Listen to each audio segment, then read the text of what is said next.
ನಮಸ್ತೆ ಎಲ್ಲರಿಗೂ. ಇವತ್ತು ಕಿಚನ್ಗೆ ಬಂದ ತಕ್ಷಣ ಒಂದು ಕ್ವೆಶ್ಚನ್, ಇವತ್ತು ಲಂಚಿಗೆ ಏನು ಮಾಡೋದು? ಚಪಾತಿ ಮಾಡ್ತಾ ಇದ್ದೀನಿ, ಅದ್ರ ಜೊತೆ ಸೈಡ್ಗೆ ಏನು ಮಾಡಲಿ ಅಂತ. ಫ್ರಿಜ್ ಓಪನ್ ಮಾಡಿದ್ರೆ ಫ್ರೆಶ್ ಬದನೆಕಾಯಿ ಕಾಣಿಸ್ತು ಅಷ್ಟೇ. ಇವತ್ತು ಬದನೆಕಾಯಿ ಎಣ್ಗಾಯಿ ಅಂತ ಡಿಸೈಡ್ ಆಯಿತು.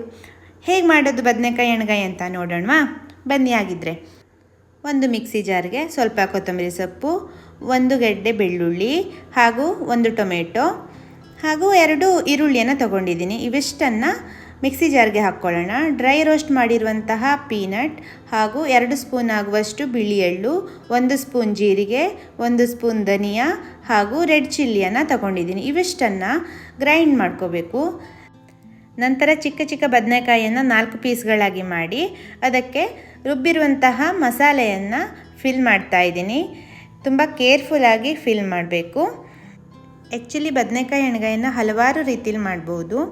ಇದು ತುಂಬ ಸುಲಭವಾದಂತಹ ರೀತಿಯಲ್ಲಿ ಮತ್ತು ಡಿಫ್ರೆಂಟ್ ಟೇಸ್ಟನ್ನು ಕೊಡುವಂತಹ ರೆಸಿಪಿ. ಇವಾಗ ಒಂದು ಕಡಾಯಿಗೆ ಸ್ವಲ್ಪ ಎಣ್ಣೆಯನ್ನು ಹಾಕ್ಕೊಳ್ಳಿ. ಎಣ್ಣೆ ಬಿಸಿ ಬಂದ ನಂತರ ಮಸಾಲೆ ತುಂಬಿರುವಂತಹ ಬದನೆಕಾಯಿಯನ್ನು ಕೇರ್ಫುಲ್ಲಾಗಿ ಎಣ್ಣೆಗೆ ಹಾಕಿ ಸ್ವಲ್ಪ ಉಪ್ಪನ್ನು ಹಾಕಿ ಮಿಕ್ಸ್ ಮಾಡಿ ಲಿಡ್ಡನ್ನು ಮುಚ್ಚಿ ಒಂದು ಸ್ವಲ್ಪ ಹೊತ್ತು ಅದನ್ನು ಬೇಯಿಸ್ಕೋಬೇಕು. ಉಪ್ಪು ಹಾಕೋದ್ರಿಂದ ಸ್ವಲ್ಪ ಬೇಗ ಬೇಯುತ್ತೆ ಬದನೆಕಾಯಿ. ಈ ಬದನೆಕಾಯಿ ಎಣ್ಗಾಯಿ ನನ್ನ ಫೇವ್ರೆಟ್ ರೆಸಿಪಿ ಅಂತಲೇ ಹೇಳ್ಬೋದು. ಜೋಳದ ರೊಟ್ಟಿ ಜೊತೆ, ಚಪಾತಿ ಜೊತೆ ಎಲ್ಲ ತುಂಬಾ ಚೆನ್ನಾಗಿರುತ್ತೆ ಕಾಂಬಿನೇಷನ್. ಬದನೆಕಾಯಿ ಆಲ್ಮೋಸ್ಟ್ ಸಾಫ್ಟ್ ಆದಮೇಲೆ ಉಳಿದಿರುವಂತಹ ಮಸಾಲೆ ರುಬ್ಕೊಂಡಿರುವಂತಹ ಮಸಾಲೆಯನ್ನು ಹಾಕ್ಕೋಬೇಕು. ನಂತರ ಸ್ವಲ್ಪ ನೀರು, ಎಷ್ಟು ಬೇಕು ಅಷ್ಟು ನೀರನ್ನು ಹಾಕಿ ಮಿಕ್ಸ್ ಮಾಡಿಕೊಂಡು ಸ್ವಲ್ಪ ಹೊತ್ತು ಅದನ್ನು ಬೇಯೋಕ್ಕೆ ಬಿಡೋಣ.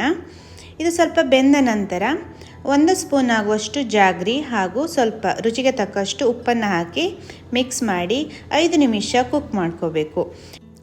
ಮಸಾಲ ತಿಕ್ಕಾಗಿ ಬದನೆಕಾಯಿಗೆ ಪರ್ಫೆಕ್ಟ್ಲಿ ಕೋಟೆಡ್ ಆದಾಗ ಇದನ್ನೇ ಕಂಫರ್ಟ್ ಫುಡ್ ಅಂತ ಹೇಳೋದು. ಇಮ್ಯಾಜಿನ್ ದಿಸ್, ಬಿಸಿ ಬಿಸಿ ರೊಟ್ಟಿ ಅಥವಾ ಚಪಾತಿ ಜೊತೆ ವಾವ್, ತಿಂತಾ ಇದ್ದರೆ 1 ಬೈಟ್ ಸಾಕಾಗಲ್ಲ, ಇನ್ನು ತಿಂತಾನೇ ಇರಬೇಕು ಅಂತ ಅನಿಸುತ್ತೆ. ವಿಡಿಯೋ ಇಷ್ಟ ಆದರೆ ಲೈಕ್ ಮಾಡಿ, ಶೇರ್ ಮಾಡಿ, ಕಮೆಂಟ್ ಮಾಡಿ ಹಾಗೂ ಇನ್ನೂ ಹೆಚ್ಚಿನ ವಿಡಿಯೋಗೋಸ್ಕರ ಸಬ್ಸ್ಕ್ರೈಬ್ ಮಾಡಿ. Thank you.